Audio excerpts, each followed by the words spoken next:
बिस्मिल्लाहिर्रहमानिर्रहीम। Dear students, अस्सलाम वालेकुम। हम पढ़ रही हैं सी प्लस प्लस लैंग्वेज। आज का हमारा टॉपिक है इनिशलाइजेशन ऑफ एरे। एरे की इनिशलाइजेशन से क्या मुराद है। अब हम एक स्टेटमेंट लिखते हैं। लेट से हम लिखते हैं इंट, आगे लिखते हैं एरे का नेम ARR, आगे लिख देते हैं साइज़ 5। अगर इतनी स्टेटमेंट हम लिखें तो ये डेक्लरेशन ऑफ एरे कहलाती है। अगर यहीं पर इक्वल साइन डालकर और एरे को वैल्यूज़ दे दी जाएं, लेट से 20, 10, 15, 23, 30, 1, 2, 3, 4, 5 वैल्यूज़ दे दी, आखिर में सेमी कॉलन। अब इस स्टेटमेंट को हम कहेंगे इनिशियलाइजेशन ऑफ एरे।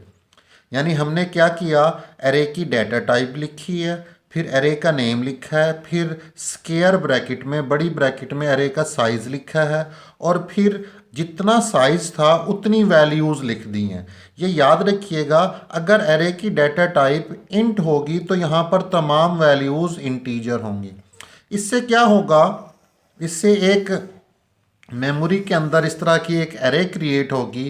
कितने एलिमेंट की? 5 एलिमेंट की। 1, 2, 3, 4, 1, 2, 3, 4, 5 एलिमेंट्स हैं। इन खानों को हम एलिमेंट्स कह रहे हैं, एलिमेंट्स ऑफ एरे। अब ये जो फर्स्ट वैल्यू है ये फर्स्ट एलिमेंट में आ जाएगी, ये जो सेकंड वैल्यू है ये यहाँ पर आ जाएगी, ये थर्ड वैल्यू इस थर्ड एलिमेंट में आ जाएगी, ये फोर्थ हो गया और फिफ्थ हो गया। तो इस तरह आप एरे को डायरेक्ट इनिशियलाइज करा सकते हैं। एक और डेयर स्टूडेंट्स, एक और बात याद रखनी है, जब आप एरे को इनिशियलाइज कराते हैं इंट, फर्ज करें x is equal to x, और यहाँ पर इसका साइज आप लिख देते हैं 5 ऐसे, और इसको वैल्यूज़ आप इनिशियलाइज करा दें 15, 10, 20, 30, 40, 1, 2, 3, 4, 5। तो ये किस तरह की एक एरे बनेगी, हमारे पास 5 एलिमेंट्स की एरे बनेगी। अब एरे का नेम क्या है? x है, याद रखिएगा। अगर हम इनिशियलाइज जब कराते हैं, याद रखना है आपने, जब इनिशियलाइज कराते हैं तो उस वक्त साइज देना, यहाँ पर साइज देना लाजमी नहीं होता।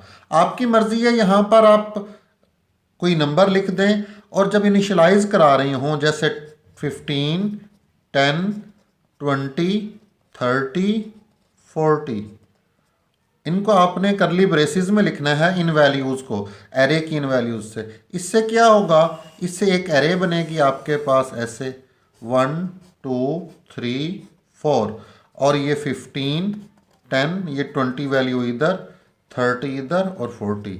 यहाँ पर क्या समझाने की कोशिश की है मैंने, जब भी एरे को आप इनिशियलाइज करवाते हैं यानी डायरेक्ट वैल्यूज़ यहाँ पर दे देते हैं, उस वक्त ये वाला साइज़ आप लिख भी सकते हैं, और नहीं आपकी मर्ज़ी है आप इसको ना लिखें। यानी साइज़ देना लाजमी नहीं होता जब आप इनिशियलाइज करा रहे होते हैं। लेकिन जब आप इसे डिक्लेयर कर रहे होते हैं, डिक्लेरेशन में ये वाली वैल्यूज़ नहीं होती, यहीं पर डिक्लेरेशन में आपने साइज़ लिखना लाजमी होता है। इनिशियलाइजेशन में साइज़ लिखें या ना लिखें ये आपकी अपनी मर्ज़ी होती है। कंपाइलर को इन वैल्यूज़, कंपाइलर को पहले ही पता चल जाता है इसका साइज़ कैसे है। कैसे पता चलता है? इन वैल्यूज़ को काउंट करके, इन वैल्यूज़ को गिन के, 1, 2, 3, 4, 5, ये 5 वैल्यूज़ होंगी तो इसका साइज़ ऑटोमेटिकली वो 5 रख लेगा। तो इसकी लोकेशन, ये एरे का साइज़ क्या है? x है। एरे का सॉरी जो नेम है वो क्या है? x है। तो इसको हम कहेंगे x ऑफ 0, और इस एलिमेंट को हम कहेंगे x ऑफ 1, इस एलिमेंट को कहेंगे x ऑफ 2। इसकी लोकेशन या इसका एड्रेस समझ लें। ये वाला जो एलिमेंट है इसे कहेंगे x ऑफ 3, और इस एलिमेंट को हम कहेंगे x ऑफ 4।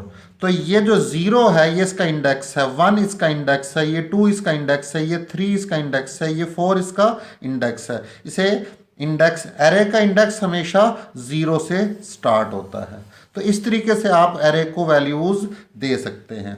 अब हमारे पास एक और तरीका भी है एरे को वैल्यूज़ देने का, रन टाइम पर। हम पढ़ते हैं कि रन टाइम पर एरे को वैल्यू कैसे दी जाती है। तो हम एक लूप यूज करेंगे एरे को वैल्यू एंटर करने के लिए रन टाइम पर। ये तो डायरेक्ट इनिशियलाइज करा दी है।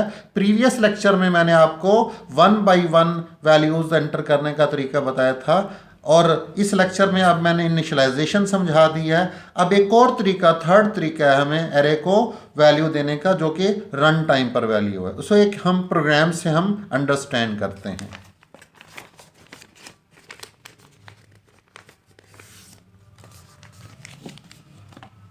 लेट्स से हमारे पास hash include IO stream using namespace std int main। सबसे पहले एरे को डिक्लेयर करते हैं इंट, एरे का नाम रख लेते हैं ARR या कोई सा भी, एरे का साइज रखते हैं 5।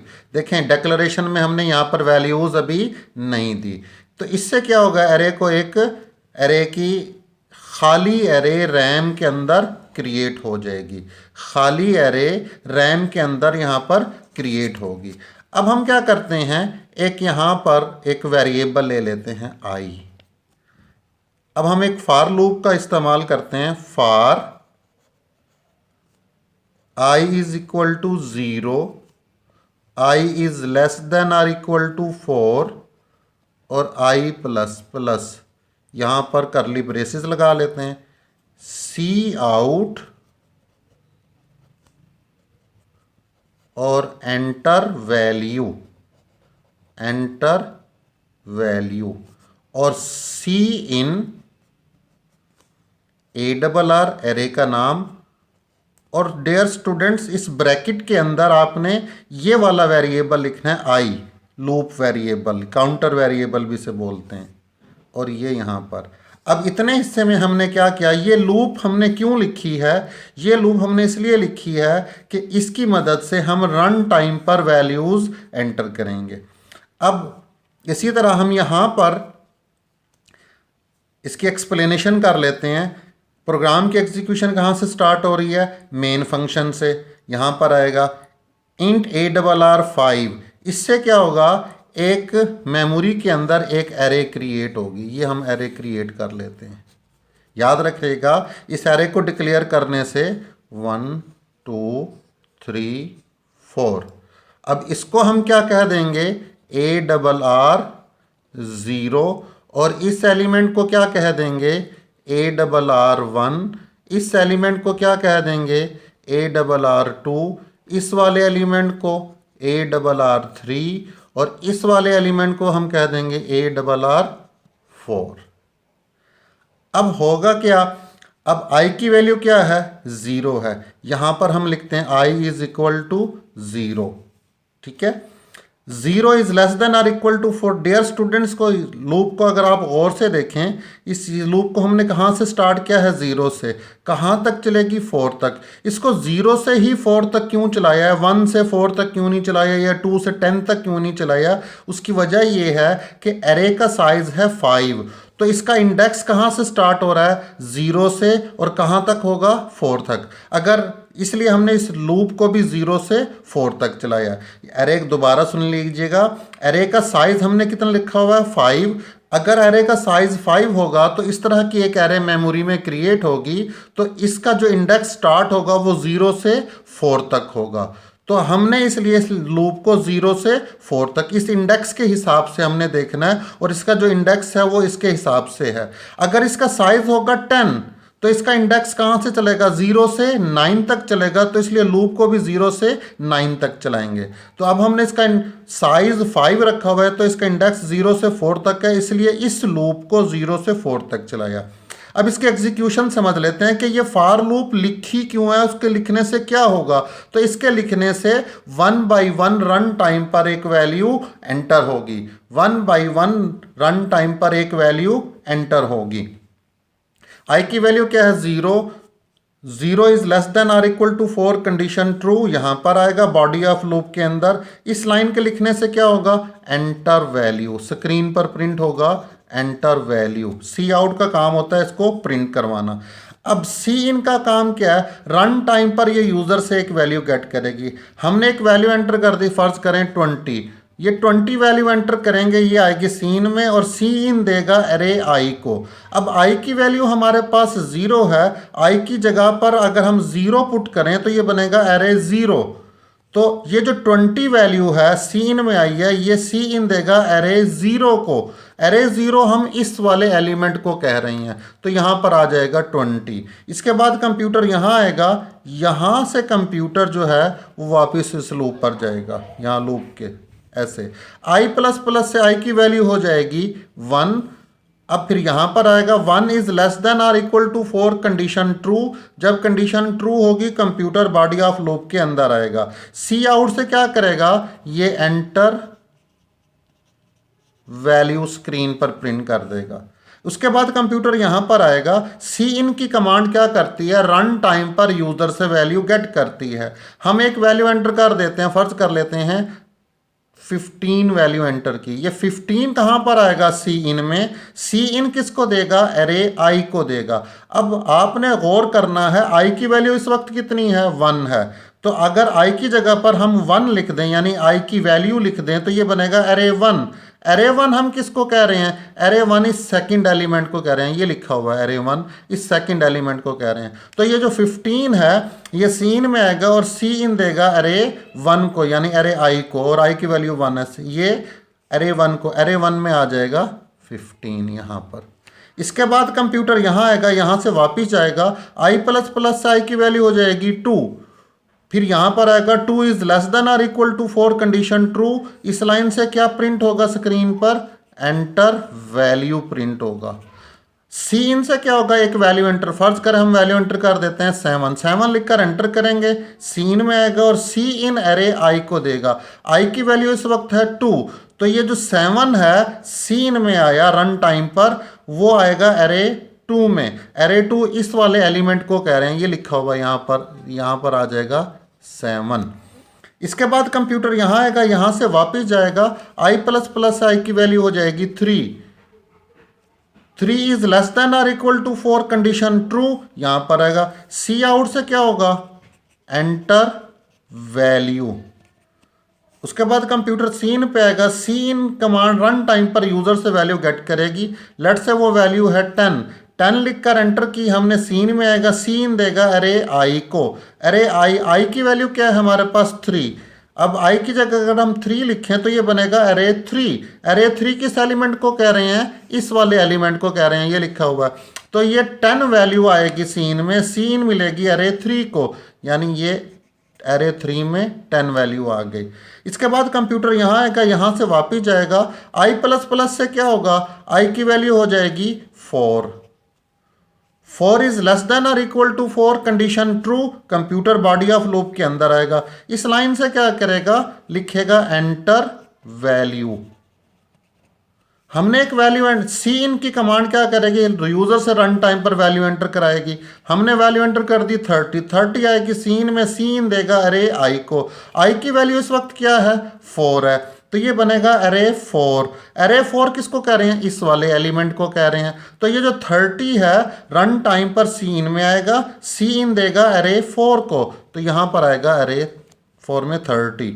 अब कंप्यूटर यहाँ आएगा, यहाँ से वापिस जाएगा, आई प्लस प्लस से क्या होगा, आई की वैल्यू हो जाएगी 5। आई की value 5 is less than or equal to 4 condition false. जब ये वाली कंडीशन फॉल्स होगी तो कंप्यूटर बॉडी ऑफ लूप को छोड़कर नेक्स्ट आ जाएगा। तो डियर स्टूडेंट्स, इस लाइन के लिखने से क्या होता है, रैम के अंदर एक खाली एरे बनती है। और इस लूप को हमने क्यों लिखा है, इसके लिखने से क्या होगा, एक एक करके हम रन टाइम पर अपनी मर्जी से एरे को वैल्यूज देंगे। तो ये भी रन टाइम पर यूजर से वैल्यू गेट करती है इस ये लूप लिखने से, सीन की कमांड की मदद से। और फिर उस एरे को दे देती है। तो इस तरह भी एरे को रन टाइम पर वैल्यूज़ दी जा सकती हैं इस लूप की मदद से।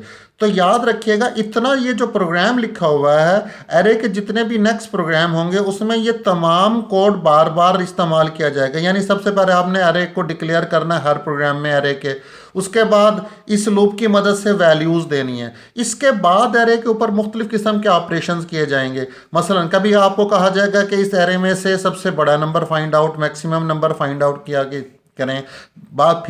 बाद औक़ात ऐसा प्रोग्राम होगा कि कहा जाएगा इस एरे के एलिमेंट्स को जो है वो सम करें। फिर बाद औक़ात ऐसा प्रोग्राम होगा कि इस एरे के एलिमेंट्स को, इन नंबरों को तरतीब लगाएं। बाद औक़ात ऐसा होगा कि इसमें से सबसे छोटा नंबर मालूम करें। तो याद रखें, हर प्रोग्राम में पहले आपने एरे को डिक्लेयर करना है और ये वाली लूप भी लिखनी है। क्यों? ताकि डिक्लेयर करने से ये खाली एरे बनेगी और इस लूप के लिखने से क्या होगा, इसके अंदर वैल्यूज़ आएंगी। अगला काम उसके बाद यहाँ नीचे लिखना होता है कि आपने इसको सम करना है या मैक्सिमम नंबर फाइंड आउट करना है, उसका कोड उसके बाद लिखा जाएगा। इस प्रोग्राम में हम सिर्फ क्या करते हैं, एक लूप लगाकर हम सिर्फ इसकी वैल्यूज़ को डिस्प्ले करा देते हैं। फिलहाल i is less than or equal to 4 i plus plus. अब हम एक सी आउट की कमांड लेते हैं, सी आउट, और यहाँ पर लिखते हैं अरे आई कौन से वाला वेरिएबल लिखना होता है, ये वाला वेरिएबल। आई की वैल्यू 0 होगी तो ये अरे 0 बन जाएगा। अगले चक्कर में आई की वैल्यू 1 होगी तो ये अरे 1 बन जाएगा। अगले चक्कर में आई की वैल्यू जो है वो 2 होगी तो ये अरे 2 बन जाएगा। अगले चक्कर में आई की वैल्यू 3 होगी तो ये अरे 3 बन जाएगा। और सी आउट का काम क्या होता है, ये प्रिंट कराएगा। अब आखिर में हम लिखते हैं रिटर्न 0 और ये प्रोग्राम जो है वो एंड हो जाएगा। अब आई की वैल्यू 0 है, 0 is less than 4, condition true, cout array i की वैल्यू क्या है 0, अरे 0 के अंदर जो वैल्यू है वो प्रिंट करा देगा। यानी ये वैल्यू 20, ये अरे 0 में 20 वैल्यू है। यहाँ से ये लूप वापस जाएगी, आई प्लस प्लस से आई की वैल्यू 1 हो जाएगी। 1 is less than 4, condition true, ये सी आउट क्या करेगा, अरे 1 की वैल्यू, क्योंकि आई की वैल्यू 1 है, अरे 1 के अंदर जो वैल्यू, अरे 1 के अंदर वैल्यू 15 है तो ये 15 प्रिंट करा देगा। अगर आप यहाँ पर एंड एल लिख लें तो ये नई लाइन पे प्रिंट कराता जाएगा। वापस जाएगा यहाँ से, आई प्लस प्लस आई की वैल्यू 2 होगी, 2 is less than 4, condition true, cout करेगा, अरे 2 की वैल्यू प्रिंट, अरे 2 की वैल्यू 7 है तो 7 प्रिंट हो जाएगा। वापस जाएगा, आई प्लस प्लस आई की वैल्यू 3 होगी, 3 is less than or equal to 4, condition true, cout से अरे 3 की वैल्यू प्रिंट कराएगा, अरे 3 में वैल्यू है 10, ये 10 प्रिंट हो गया। वापिस जाएगा, आई प्लस प्लस आई की वैल्यू 4 हो जाएगी, 4 is less than or equal to 4, condition true, तो ये अरे 4 की वैल्यू, अरे 4 में क्या वैल्यू है 30। वापिस जाएगा, आई प्लस प्लस से आई की वैल्यू 5 हो जाएगी, 5 is less than 4, condition false. जब ये कंडीशन फॉल्स होगी इस लाइन को छोड़कर यहाँ पर आ जाएगा और ये प्रोग्राम। तो इस लूप को हमने क्यों लिखा, ताकि हम ये अरे की वैल्यू 1 बाई 1 प्रिंट करवा सकें। तो ये इस तरह एरे की वैल्यूज़ को ये प्रिंट करेगा। ये एरे के अंदर जो वैल्यूज़ है वो 1 बाई 1 हर चक्कर में एक एक वैल्यू प्रिंट करता जाएगा। उम्मीद है आपको ये प्रोग्राम समझ आ गया होगा। आपने इस प्रोग्राम को अच्छे तरीके से ज़बानी याद करना है, कागज़ पर लिखना है और इसी तरह इसकी वर्किंग करनी है। इसके बाद आपने इसको कंप्यूटर पर कंपाइल करना है, इसको रन करना है ताकि आप इसकी वर्किंग को अंडरस्टैंड कर सकें। अपना ख्याल रखिएगा, नेक्स्ट लेक्चर में मुलाकात होगी। अल्लाह हाफिज़।